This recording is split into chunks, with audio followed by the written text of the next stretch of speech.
প্ৰিয় বন্ধু-বান্ধৱীসকল, ২০২৬ নতুন বছৰৰ আৰম্ভণিতে নিমখৰ টেমাত লুকুৱাই থওক এই সৰু বস্তুটো। আপোনাৰ ঘৰত কেতিয়াও অন্ন আৰু ধনৰ অভাৱ নহয়। আপোনাৰ ঘৰলৈ ধন টকা-পইচাক চুম্বকৰ দৰে টানি লৈ আহিব আৰু আপোনাৰ পৰিয়ালৰ উন্নতি হ'ব। সুখ, শান্তি আৰু সমৃদ্ধি হ'ব। চাওক, আজি যি গুপ্ত আৰু চমৎকাৰী লগতে ৰহস্যময়ী উপায়ৰ কথা আপোনালোকক জনাবলৈ গৈ আছোঁ। এই উপায়ৰ ব্যাখ্যা নে কোনো শাস্ত্ৰত পাব নে কোনো পুৰাণত পাব। প্ৰাচীন কালত এই উপায়টো বিশেষ কোনো জ্ঞানী আৰু বিশিষ্টসকলে তেওঁৰ শিষ্যসকলক কৈছিল। চাওক, নিমখক বহু লোকে সাধাৰণ বুলি ভাবে। সকলোৱে ভাবে যে নিমখটো খোৱাৰ সোৱাদ বঢ়োৱাৰ কামতেই আহে, কিন্তু আপুনি সম্পূৰ্ণৰূপে ভুল ভাবিছে। নিমখে কেৱল খোৱাৰ সোৱাদেই নবঢ়ায়, লগতে ই আপোনাৰ জীৱনৰ সোৱাদো বঢ়াব পাৰে। গতিকে এই উপায়টো আৰম্ভ কৰাৰ আগতে আপোনালোকৰ ওচৰত এটা অনুৰোধ, এই ভিডিঅ'টো আৰম্ভণিৰ পৰা শেষলৈকে চাব। চাওক, নিমখৰ সম্বন্ধ পিতৃদোষ, বাস্তুদোষ আৰু গ্ৰহদোষ এই তিনিটা দোষৰ কথা কোৱা হৈছে। মানুহৰ জীৱনত যিবোৰ দুখ, কষ্ট আৰু সমস্যা আহে, সেই সকলোবোৰ এই তিনিটা দোষৰ পৰাই আহে। এতিয়া আমি জনাম যে কিদৰে আপোনাৰ পাকঘৰত থৈ দিয়া নিমখে আপোনাৰ জীৱনৰ সকলো সমস্যা দূৰ কৰিব পাৰিব, বিভিন্ন দুখ কষ্টক দূৰ কৰিব পাৰিব। চাওক, সনাতন ধৰ্ম আৰু হিন্দু শাস্ত্ৰত নিমখক কেৱল খোৱাৰ বস্তু বুলি মনা নাযায়। ইয়াক আমাৰ জীৱনৰ ঊৰ্জা বুলি মনা যায়। শাস্ত্ৰত কোৱা হৈছে যে নিমখ সমুদ্ৰৰ পৰা আহে আৰু সমুদ্ৰ আমাৰ কৰ্মৰ ভাণ্ডাৰ হয়। সেইকাৰণে নিমখে মানুহৰ ভাল আৰু বেয়া কৰ্মবোৰ টানি লোৱাৰ ক্ষমতা ৰাখে। সেইকাৰণে যিসকল পুৰণা লোক আছিল, যি বয়স্ক লোকসকল আছিল, তেওঁলোকে কৈছিল যে নিমখ কেতিয়াও ধাৰলৈ দিব নাপায়, কিয়নো নিমখ ধাৰলৈ দিলে আমাৰ একো ভাল নহয়, আমাৰেই লোকচান হয়। যিসকলে নিমখ ধাৰলৈ দিয়ে, তেওঁলোকে নিমখৰ লগতে তেওঁলোকৰ ভাগ্য, তেওঁলোকৰ শান্তি আৰু তেওঁলোকৰ ঘৰৰ স্থিৰতাও দান দিয়ে। শাস্ত্ৰত এনেকৈও কোৱা হৈছে যে যিখন ঘৰত নিমখৰ সন্মান কৰা নহয়, য'ত নিমখ পৰিয়েই থাকে, খোলাকৈ থৈ দিয়া হয় বা আহাৰ বনোৱাৰ সময়ত খঙেৰে নিমখ দিয়া হয়, তেনে ঘৰত বিনা কাৰণত হাই-কাজিয়া, পইচাৰ অভাৱ আৰু মনৰ অশান্তি বাঢ়িয়ে থাকে। চাওক, নিমখৰ টেমাত যিটো গুপ্ত বস্তু আপুনি থ'ব লাগিব, সেইটো কোনো সাধাৰণ বস্তু নহয়। এই ভিডিঅ'টোত আমি সেই গুপ্ত বস্তুটোৰ নাম জনাম আৰু এইটোও জনাম যে সেই গুপ্ত বস্তুটোৰ নিমখৰ সৈতে কি সম্বন্ধ আছে। কিন্তু ইয়াৰ আগতে আমি নিমখৰ বিষয়ে সকলোবোৰ মহত্বৰ কথা জনাম, যিটো আজিও আপোনাক কোনেও জনোৱা নাই।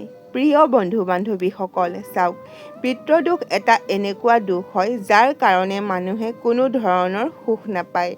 মানুহে সন্তান সুখৰ কাৰণে হাহাকাৰ কৰি থাকে, বংশৰ সমৃদ্ধিৰ কাৰণে অশান্তিত ভুগি থাকে, চাকৰি, পৰিয়াল, ব্যৱসায়, বেপাৰ এইবোৰৰ কাৰণে হাহাকাৰ কৰি থাকে। যেতিয়া এজন ব্যক্তিৰ জীৱনত পিতৃদোষ হয়, চাওক, পিতৃদোষৰ সৈতে নিমখৰ সম্বন্ধ আছে বুলি মনা যায়, কাৰণ পিত্ত পৃথিৱী হয় আৰু জল তত্ত্বৰ সৈতে জড়িত হয়, আৰু নিমখ এই দুয়োটাৰে বনোৱা হয়। এটাটো পৃথিৱী আৰু দ্বিতীয়তে পানী। সেইকাৰণে কোৱা হয়, যিখন ঘৰত ভোজনত নিমখৰ পৰিমাণ খেলিমেলি হৈ থাকে, তাত পিত্তৰ তৃপ্তি নহয়, আৰু ইয়াৰ প্ৰভাৱ সন্তান, ধন আৰু পৰিয়াল শান্তিৰ ওপৰত চিধাকৈ পৰে। এতিয়া জানো আহক, গ্ৰহৰ সৈতে নিমখৰ কি সম্বন্ধ আছে। আমাৰ শাস্ত্ৰত কোৱা হৈছে যে নিমখ শনি আৰু চন্দ্ৰৰ সৈতে জড়িত হয়। শনি পৰিশ্ৰম আৰু কৰ্মৰ গ্ৰহ হয়, আৰু নিমখো পৰিশ্ৰমেৰেই পোৱা যায়। সেইকাৰণে নিমখৰ খেলিমেলি হ'লে শনিয়ে জীৱনত বাধাৰ সৃষ্টি কৰে, কাম হওঁ হওঁকৈ ৰৈ যায় আৰু মানুহে লোৱা সিদ্ধান্তবোৰ ভুল হ'বলৈ ধৰে। ই চন্দ্ৰমনৰ গ্ৰহ হয় আৰু নিমখ পানীৰে বনোৱা হয়। সেইকাৰণে নিমখৰ দোষে মনটোক বিচলিত কৰে, টোপনি নষ্ট কৰে আৰু সৰু সৰু কথাতে ভয় লাগিবলৈ ধৰে আৰু টোপনি বেয়া হ'বলৈ ধৰে। বাস্তুত নিমখক নকাৰাত্মক উৰ্জা টানিব পৰা বুলি কোৱা হৈছে। সেইকাৰণে আগৰ মানুহে ঘৰৰ কোণত নিমখ থৈ দিছিল। ঘৰৰ সকলো কোণাতে নিমখ ছটিয়াইছিল যাতে ইয়ে ঘৰৰ নকাৰাত্মক উৰ্জাক নিজৰ ফালে শোষণ কৰিব পাৰে। সেইকাৰণে সময়ে সময়ে ইয়াক সলাইও পেলাইছিল, কিয়নো মনা যায় যে নিমখে ঘৰৰ বেয়া নজৰ আৰু নকাৰাত্মক ভাৱনাক নিজৰ ফালে টানি আনে। আৰু যদি সেই নিমখেই বহুদিন ধৰি পৰি থাকে তেন্তে সেই একেই নকাৰাত্মক আকৌ বিয়পিবলৈ ধৰে, যাৰ কাৰণে ঘৰখনত সুখ টিকি নাথাকে। যদি সেই ঘৰত নিমখ নসলোৱাকৈ ব্যৱহাৰ হৈ থাকে তেন্তে সেই একেই পৰিস্থিতি চলি থাকে। সেইকাৰণে নিমখ শেষ হোৱাৰ লগে লগে নিমখৰ টেমাটো ধুই নতুনকৈ নিমখ ঢালি থব লাগে। আগৰ মানুহে পুৰণা ঘৰ সলোৱাৰ সময়ত পুৰণা নিমখ এৰি থৈ আহে। কেতিয়াও নিমখ লগত লৈ যোৱা নাছিল। শাস্ত্ৰত কোৱা হৈছে যে নিমখ আৰু চকুৰ পানী একেই হয়, দুয়োটাতেই লোণ থাকে।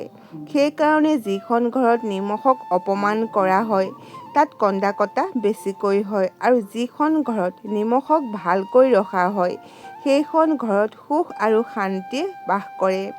আচলতে আমি যি নিমখক সাধাৰণ বুলি ভাবোঁ সেই নিমখেই আমাৰ পিত্তৰ শান্তি, আমাৰ গ্ৰহৰ ছাল, আমাৰ ঘৰৰ হাৱা আৰু আমাৰ জীৱনৰ সুখ-দুখৰ সৈতে জড়িত হয়।